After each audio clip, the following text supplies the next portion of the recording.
En sortant de chez lui ce matin, ce jeune homme était loin d'imaginer qu'il avait rendez-vous avec la mort. Et pourtant, c'est ce qui arriva. Selon les témoignages recueillis sur place, l'homme roulait à vive allure et aurait perdu le contrôle de sa moto. Une chute sans casque qui va lui coûter la vie. J'étais au boulot quand j'ai entendu le bruit de sa moto et je suis venu le secourir. J'ai cru qu'en lui donnant de l'air, il allait se retrouver, mais il ne s'en est pas remis. Il n'avait pas son casque sur la tête et est tombé seul de sa moto.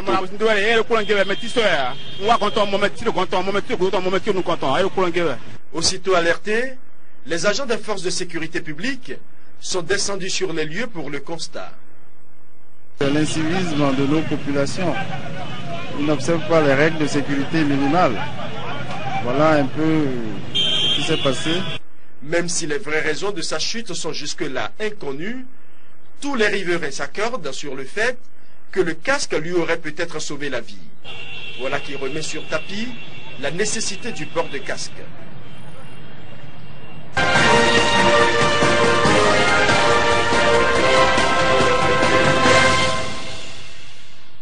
Pour une route encore sous garantie, c'est presque le clap de fin. Des pots et des plots endommagés, des feux tricolores détruits, des panneaux de signalisation démolis, des poteaux électriques inexistants et un terre-plein central en gravat de béton. C'est désormais le profil de l'As Godomé à Kassato. Presque 5 ans après sa construction, l'As entame le cycle de la décomposition. Chez nous à Godomé, c'est quelque chose, ils ont fait de n'importe quoi, de telle sorte que si les véhicules fait la direction et s'affrontent, ils cassent tout et ça se fragilise et tu vas voir que c'est un travail, excusez-moi, je veux le dire, c'est un travail un peu bâclé là. Et le décompte de la destruction fait par le commissariat central de la ville est loin d'être exhaustif. En l'espace de 3 mois, 62 plots sont dessouchés par 7 véhicules, 5 lampadaires du terre-plein central détruites, 3 bus de protection, 2 margelles et un feu tricolore pris à partie. C'est plus que le triple ces derniers mois et on s'inquiète. On peut dire que sur ces voies-là, il y a eu des conceptions ratées, des conceptions n'ont pas été intelligemment durables, tout simplement, ce qui fait que les voies ne sont pas dimensionnées en conséquence. Trop vite, on a constaté que ces voies-là sont en inadéquation avec l'évolution démographique. Sur le parcours, parfois plus de 200 mètres sans lampadaire. Incessamment, les assauts et l'imprudence des chauffeurs sont dévastateurs. Et pourtant, les indélicats sont sommés de payer la note de leur forfait. Chaque fois et toutes les fois, les devis sont établis et les indélicats sommés de payer.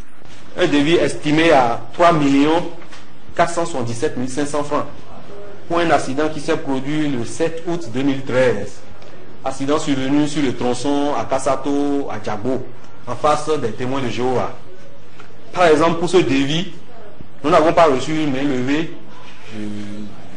de l'autorité administrative, notamment le directeur départemental des travaux publics et des transports de l'Atlantique et du littoral. Cependant, le monsieur a saisi le tribunal de première instance, le tribunal de première instance de deuxième classe d'Abou et Calavi, où l'autorité judiciaire, le procureur de la République, nous a demandé, sur ces instructions, nous a demandé de libérer le véhicule purement et simplement.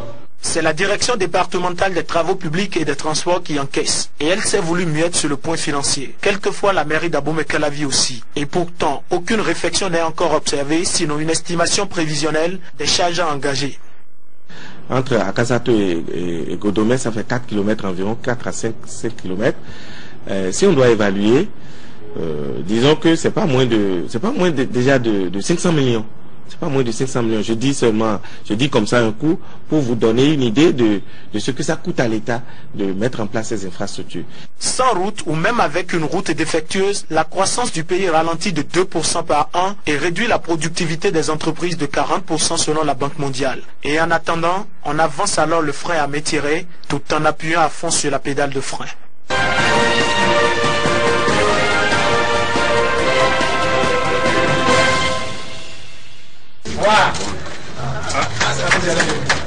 L'acte 2 du programme WAPIS de renforcement du système d'information policière en Afrique de l'Ouest entre dans sa phase active. Mise en place par l'Interpol grâce au financement de l'Union européenne, le programme a pour objectif d'améliorer les capacités d'enquête des officiers des différents services et d'améliorer les capacités d'identification des criminels. Ça permettra à un gendarme ou à un policier béninois de savoir qu'un ressortissant d'un autre pays, d'un pays voisin de la sous-région par exemple, est recherché. Alors qu'aujourd'hui, cette information n'est pas forcément facile à obtenir. Ça permettra à un douanier de savoir qu'un véhicule qui entre sur le territoire national, en fait, a été déclaré volé par le pays voisin. Et donc que ce véhicule fait l'objet d'un trafic, probablement. La mise en place d'un système d'information policière commun à toute l'Afrique de l'Ouest permettra d'échanger des informations et de renforcer la coopération entre les services chargés de l'application de la loi au niveau national, régional et mondial. D'abord, je voudrais à travers vous, Monsieur le Ministre, féliciter les autorités béninoises pour l'engagement résolu dans ce projet. Se porter volontaire comme pays pilote démontre du dynamisme du Bénin pour relever les défis sécuritaires. Cette deuxième phase s'étend d'octobre 2013 à octobre 2016. Les informations sur papier étant difficilement exploitables et partageables dans la sous-région, il s'avère indispensable de développer une plateforme régionale de partage des données de police pour mieux contrer les actions terroristes et meurtrières. Je voudrais me tourner vers les hauts responsables des forces de défense et de sécurité publique ici présents pour les exhorter à la mise en commun de leurs expériences, la mutualisation de leurs moyens et le partage d'informations entre les différents services chargés de l'application de la loi, aussi bien dans notre pays, dans la sous-région ouest africaine et dans le monde entier, afin de faire échec aux crimes organisés qui s'exportent aisément au-delà des frontières. La troisième phase de ce programme sera financée par le 11e Fonds européen de développement sur une période de 5 ans. Elle permettra de généraliser le programme et de l'appliquer aussi dans les 11 États membres de la CEDEAO qui n'étaient pas parmi les 4 pays pilotes de ce programme.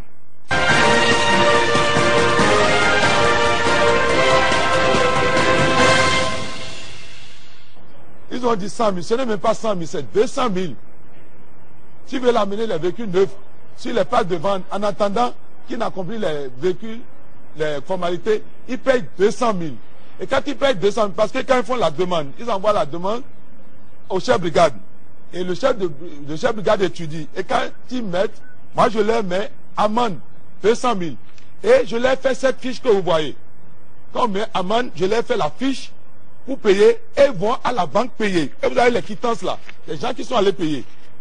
Contrairement quand ils disent, on met dans nos poches, voyez la quittance. Ça, c'est une quittance d'Ecobank. Ils sont allés payer les 200 000. Et la fiche qui a été faite, c'est ça que vous voyez derrière là. Donc, moi, je défie ceux qui racontent des coups là, je les défie. Et vous voyez l'autre chose. Ils sortent les véhicules des packs, ils s'arrangent pour trouver des plaques. Vous avez vu tout à l'heure des véhicules là, des véhicules qui ont sorti des packs et ils ont des plaques. Mais nous, notre système d'alerte étant en marche, nous avons pu mettre la main sur eux. Nous avons pris 4 véhicules, des véhicules neufs, que les gens ont sorti des packs sans rien payer, avec des plaques. Mais nous ne savons même pas comment ils s'arrangent pour avoir ces plaques-là. Si, nous avons les preuves des véhicules qui sont là, qu'ils ont sorti frauduleusement. Et eux-mêmes, s'ils sont honnêtes, ils ont fait réunion avec le DG Douane pour dire que ce n'est pas normal que les véhicules usagés payent la même chose que les véhicules neufs. Alors la douane a pris cette disposition.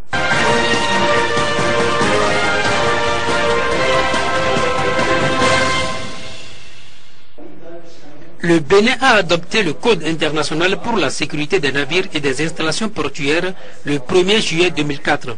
Depuis lors, le port autonome de Cotonou fait l'objet d'une attention plus accrue de la part des gardes-côtes américains dont la coopération a permis de renforcer substantiellement le niveau de sécurité au port de Cotonou.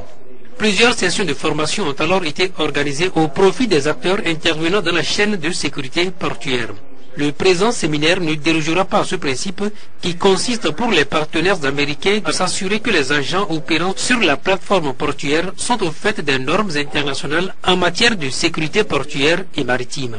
Nous venons donc de lancer un séminaire de formation en matière de sécurité et de sûreté portuaire et maritime.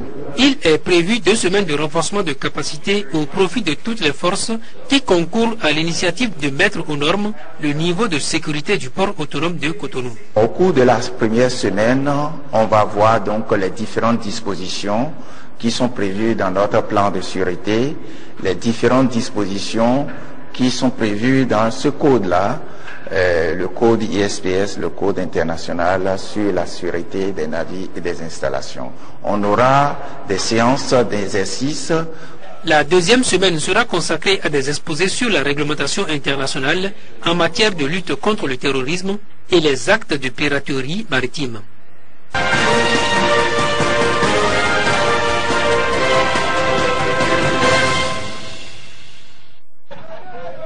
Pour le choix du prochain locataire de la Marina en février 2016, la jeunesse consciente de la commune d'Abomey-Calavi, réunie au sein du mouvement des jeunes pour une nouvelle dynamique politique, a découvert l'homme idéal.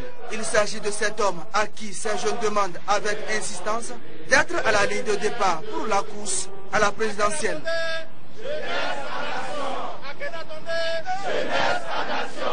Pour eux, l'honorable Natonde Ake est l'homme qu'il faut pour prendre la tête de ce pays.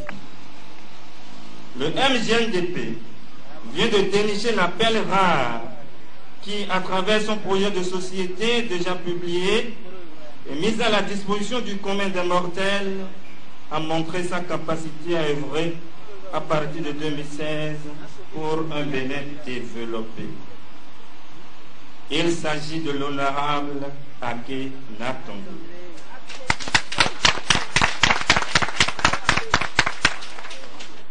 Les batailles pour lesquelles nous nous sommes engagés en faveur de la jeunesse, la plus grande couche sociale de notre pays, fait de lance de son développement porteront de coups sur ses fruits. Le MJNDP, fidèle à ses objectifs, ne cessera de se battre pour la paix, la justice et le bien-être du chemin de tous. Dans le projet de société de l'homme dont la candidature est sollicitée, les jeunes et les femmes occupent une place de choix. L'expérience politique et les valeurs qu'incarne leur candidat, selon le MJNDP, font tout simplement de lui un homme d'État. L'homme de la situation, l'unique digne fils dont les multiples actions sociopolitiques passées et actuelles témoignent sans doute de sa compétence, a accompli sans faille la mission et autour duquel l'unanimité doit être faite est notre vaillant frère Ake Natonde. Pas de crainte, la victoire est assurée. Nous prenons ainsi l'engagement à travers le MJNDP d'œuvrer corps et âme pour que ce projet de société soit appliqué par votre humble serviteur à partir d'avril 2016. Le mouvement des jeunes pour une nouvelle dynamique politique invite tous les jeunes à se joindre à lui pour faire de la candidature et de l'élection de l'honorable Natonde Ake à la présidentielle de 2016 une réalité. Je suis allé à l'origine du nom Ake Natonde.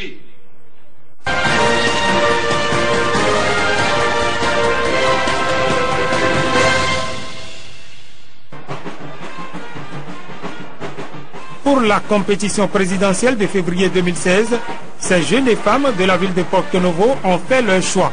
Leur cœur bat pour celui qu'ils appellent affectueusement Seba, Sébastien Germain Adjavon, et en cœur, ils réclament de lui qu'il se porte candidat.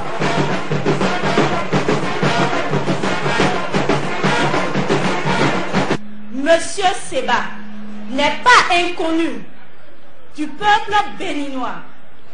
L'homme, à travers ses œuvres, a le souci de la jeunesse. Ceci justifie par la création de ces entreprises, Kadjaf Common par exemple, qui regorge d'énormes employés. Sa fondation, qui est dans le souci de contribuer à une éducation de qualité, a offert des modules de classe à nos lycées, collèges et dans nos écoles primaires sur toute l'étendue du territoire national. Vu ces nombreuses réalisations, nous, Jeunes de Porto Novo, nous vous demandons de vous présenter pour les prochaines élections présidentielles de février 2016. Votre candidature serait la bienvenue pour qu'ensemble, nous bâtissions notre cher et beau pays, le Bénin. Vive Adjavan Seba, vive le Bénin.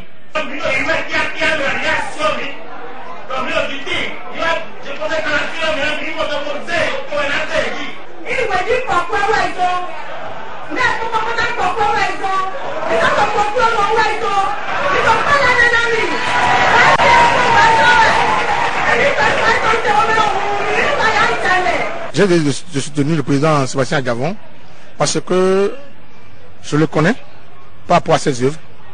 Il a fait au Bénin, au Ghana, au Nigeria.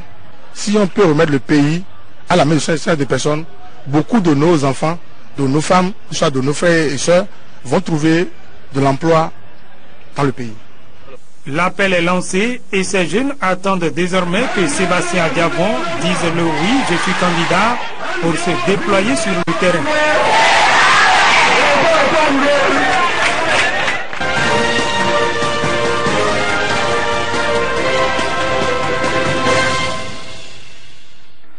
La commune d'Alada ne veut pas se laisser distancer par la vague de soutien à Patrice Talon pour les présidentielles de 2016. Et c'est pour marquer et imposer leur présence dans le cercle des amis et sympathisants de Patrice Talon que les filles et fils population d'Alada conduites par Alimi Odou et autres ténors politiques de cette localité suscitent et soutiennent fermement la candidature de Patrice Talon.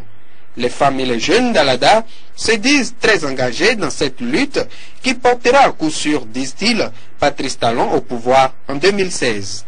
La candidature de M. Patrice Talon est pour nous un rêve en train de se concrétiser.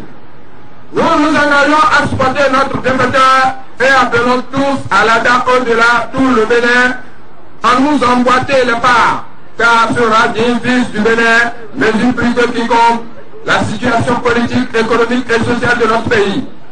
Prions dès lors pour son élection et pour sa longévité.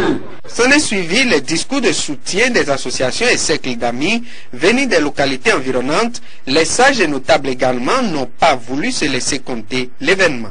Monsieur Patrice Talon, personnage légendaire, si aujourd'hui les populations de la commune d'Alada vous demandent d'être candidat à la magistrature suprême, c'est parce qu'elles ont trouvé en vous les qualités d'un homme d'action, les qualités d'un leadership, c'est-à-dire aider chacun à réussir ce qu'il est capable de faire, établir une vision pour l'avenir, encourager, guider, établir et entretenir des relations réussies. Alimi Odou, initiateur de ce grand rassemblement, retrouve en Patrice Talon un homme de vision, un homme qui promet la prospérité partagée pour tous les Béninois. Un homme de terrain qui a déjà fait ses preuves en matière d'anticipation et de défis majeurs dans la conduite de grandes réformes au profit de notre nation, comme un tous l'ouverture Béanzin, Akaba et Bioguera. Car, pour mémoire, nous n'allons pas si vite oublier le combat de Cotonou, le combat de Paris et le combat du 19 au 20 mai 2015 à Porto Novo. Tous ces combats ont été soutenus par un artisan de l'ombre et cet homme n'est personne d'autre que votre frère Patrice Talon. Nous invitons alors Patrice Talon à foncer seulement pour la victoire de ce peuple. Nous appelons alors ce digne fils de notre patrie à revenir expressément sur sa terre natale pour répondre à l'appel pour un plus grand combat de son peuple. Car le Bénin n'attend que lui seul. Le représentant de Patrice Talon sur les lieux salue la sagesse de la décision de cette population d'Alada. Alada entre ainsi dans la danse et réclame la descente de Patrice Talon au bercail pour une victoire en 2016.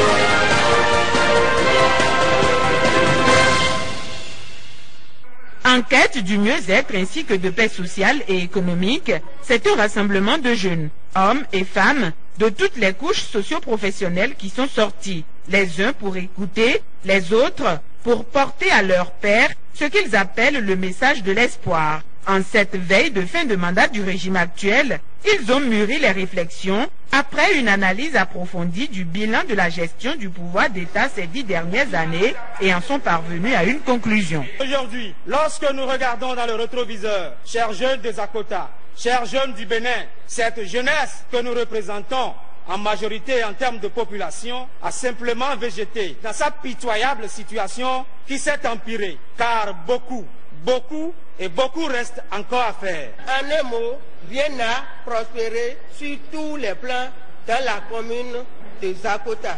Et pour changer le cours des choses, entre autres, assurer le développement du pays en général et de Zakota en particulier, trouver des solutions aux nombreux maux qui entravent l'épanouissement de bon nombre de Béninois, ils en appellent au génie, de même qu'au savoir-faire d'un homme dont ils réclament le retour immédiat au pays. Quelqu'un qui par le passé, disent-ils, sans être politique, a su œuvrer à l'émergence du Bénin, prouver sa compréhension de la prospérité partagée. Depuis la nuit des temps, Patrice Talon a été le forgeron qui fabrique à la République du Bénin tous les chefs d'État.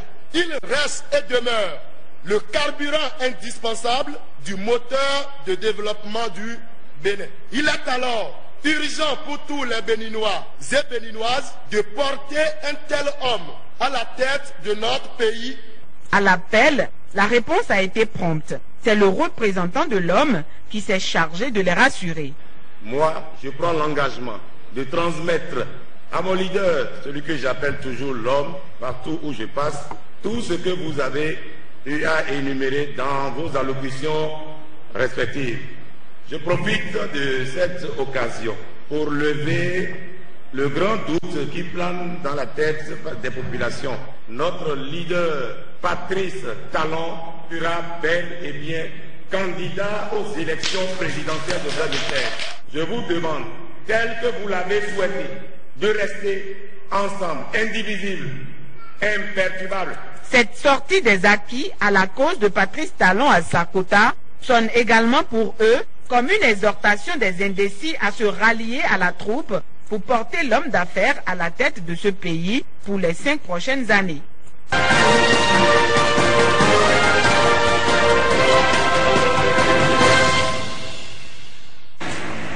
Initialement prévue pour se dérouler ici aux résidences Coteb, la manifestation devant permettre, entre autres, de mettre sur pied le fan club Patrice Talon en vue des élections présidentielles de 2016 ne peut se tenir. Une seule raison, les fans de Patrice Talon venus seront simplement et purement accueillis à l'entrée par ce détachement de forces de l'ordre. Et pourtant, selon les organisateurs, la procédure administrative a été suivie. Le lundi 7, nous avons introduit une notification à la mairie de Parakou. Une lettre purement à titre d'information. Nous leur avons dit que le dimanche, nous allons mettre sur pied le fan club Patrice Talon. Lundi, mardi, mercredi, jeudi, vendredi, on n'a eu aucune réponse.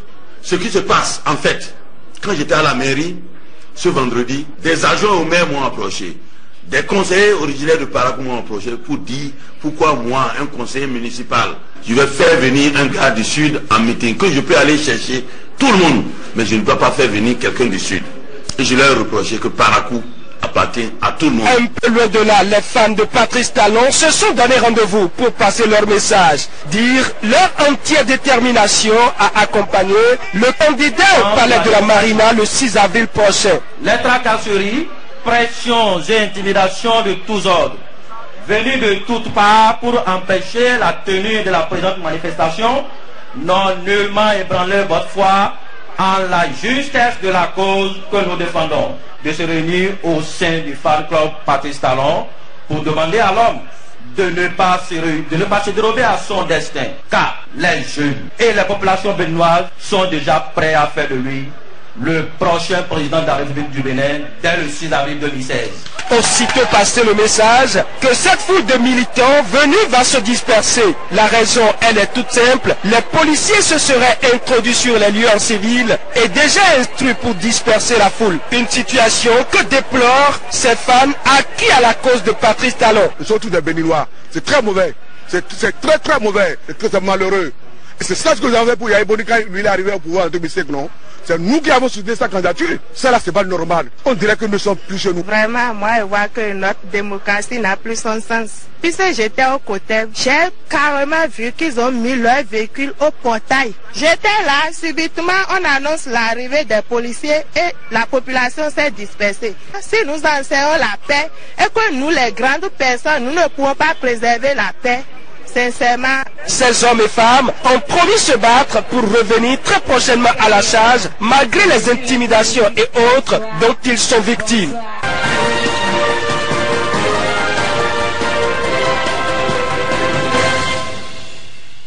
Le vendredi soir, j'étais à la mairie de Parakou sur convocation du deuxième adjoint au maire.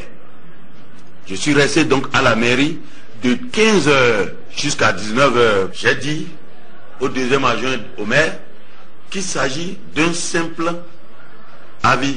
On leur a notifié simplement que nous avons une réunion, qu'on ne demande pas l'autorisation de la mairie. La loi n'exige pas l'autorisation de la mairie, que notre lettre est purement à titre d'information. On s'est séparés. Il m'a dit que nous devions déplacer notre réunion, mais qu'ils vont nous notifier quelle date nous la ferons. Je suis revenu. Jusqu'à 22h, rien. Jusqu'à l'heure où je vous parle, la mairie ne peut pas faire la preuve qu'ils m'ont notifié leur refus. Ils ne peuvent pas faire cette preuve, puisque la preuve n'existe pas. Ils ne nous ont jamais adressé. C'est en ville qu'on a vu que le maire aurait écrit, que le troisième adjoint au maire aurait écrit pour refuser notre réunion. Et au motif que, il y avait d'autres réunions très rapprochées. Nous étions dans une salle. Nous avons payé. C'est une réunion particulière. Mais je tiens à attirer l'attention sur le fait qu'il y a des moments, il y a 2 semaines, le chef de l'État est venu ici en matière pour parler de coton. Et juste à côté, il y a un autre parti politique qui se lançait. Et ce n'est pas la seule fois à Parakou qu'il y a plusieurs réunions ensemble. C'est parce qu'il s'agit de Patrice Talon. On nous dit qu'il y a d'autres réunions. C'est faux. C'est archi faux. Ils ont monté la tactique connue. Quand on ne veut pas que quelqu'un tienne sa réunion, on dit à ses partisans d'introduire des domaines. Je dis, trop c'est trop. Fidèle à notre tradition, nous avons replié et Dieu merci, nos partisans nous ont suivis. On a pu tenir notre meeting, le fan club est lancé et personne n'a pu rien y faire. Nous, quant à nous, fidèles à notre leader charismatique, M. Patrice Talon, qui a pardonné au président Yaïboni, nous aussi, nous pardonnons à toutes les autorités qui ont refusé de nous laisser nous réunir. Nous pardonnons les offenses passées, nous pardonnons les offenses actuelles, nous pardonnerons même les offenses à venir. Mais j'aimerais attirer l'attention sur le fait que Parakou est devenue une ville de non-droit.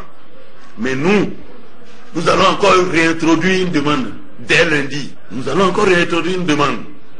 Parce que les manifestations du Franco vont s'étaler jusqu'aux élections présidentielles.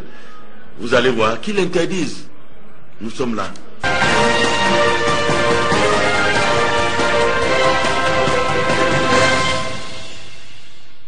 Il se fait toujours présent aux côtés des populations et les assiste dans leur épanouissement quotidien. Après sa descente à Natitengu il y a quelques jours, où il a soutenu le tournoi de football qui portait son nom, le général Robert Bian a organisé ce samedi, au profit de la jeunesse de Djougou, la danse des chevaux et le trophée course hippique GGR 2015. Cette initiative inédite qui a permis aux populations de passer des moments passionnants d'immersion dans leurs valeurs culturelles se veut pour GGR une occasion fort simple pour mettre ensemble au cours d'une distraction culturelle 2 générations. Hier, ce fut donc le sport à travers le football. Aujourd'hui, ce sont les danses et la course des chevaux. De ce fait, la présente cérémonie établie pour rétablir le trait d'union entre 2 générations, celle des jeunes d'une part et celle des anciens d'autre part. Un trait d'union assez cohérent aux yeux des jeunes, sages et populations de Djougou sorties nombreuses et qui ne demandent qu'une proximité permanente de leurs leaders. En acceptant donc de parrainer cet événement, le général Robert Bihan entend contribuer à l'union des fils et filles de Djougou en particulier et du Bénin en général, une priorité de son programme d'action pour la présidentielle de 2016. Ce trait d'union procède de ma ferme volonté de porter un regard attentif sur les deux générations en veillant à leur cohésion dans l'œuvre commune de construction nationale et par l'attachement à nos valeurs culturelles, marque distinctive de ce que nous sommes au plus profond de nous-mêmes dans le prestigieux royaume de Djougou.